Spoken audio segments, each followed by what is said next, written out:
It's March, my friends. We're just about out of winter. And today, as we continue our 3-year journey through the Bible, we are in 2 Samuel chapter 10. Reading from the Christian Standard Bible, as always on this podcast or video cast, whatever you call it when you're doing a series on YouTube, War with the Ammonites.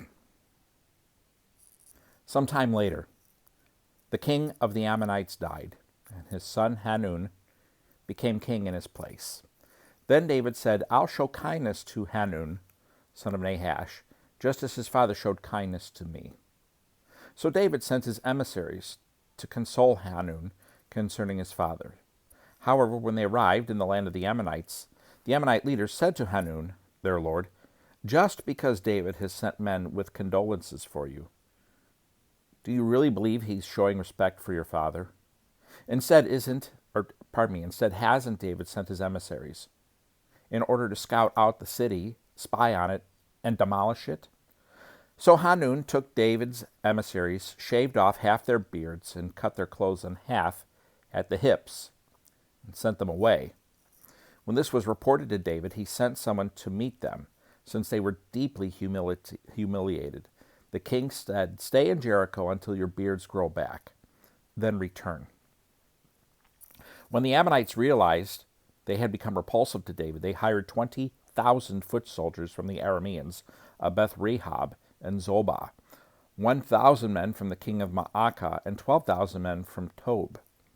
David heard about it and sent Joab and all the elite troops.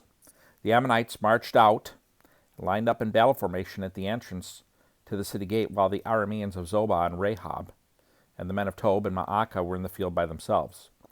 When Joab saw that there was a battle line in front of him and another behind him, he chose some of Israel's finest young men and lined up in formation to engage the Arameans.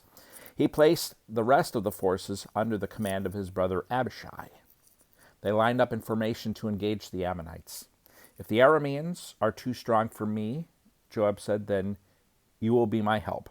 However, if the Ammonites are too strong for you, I'll come to help you. Be strong. Let's prove ourselves strong for our people and for the cities of our God. May the Lord's will be done. Joab and his troops advanced to fight against the Arameans, and they fled before him.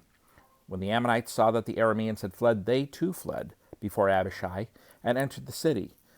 So Joab withdrew from the attack against the Ammonites and went to Jerusalem.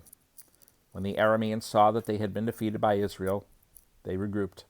Hadadezer sent messengers to bring the Arameans, who were beyond the Euphrates River, and they came to Helam with Shobach, commander of Hadadezer's army, leading them.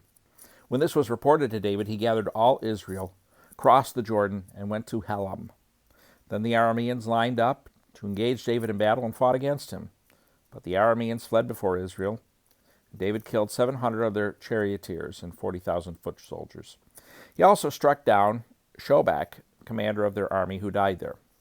When all the kings who were Hadadezer's subjects saw that they had been defeated by Israel, they made peace with Israel and became their subjects. After this, the Arameans were afraid to ever help the Ammonites again. 2 Samuel chapter 10. Hope you had a wonderful weekend. As this is posting on Sunday. I hope you're having a great weekend and that it continues well. Thank you for watching, listening, along with hoping you have a great day. I hope to see you back here tomorrow.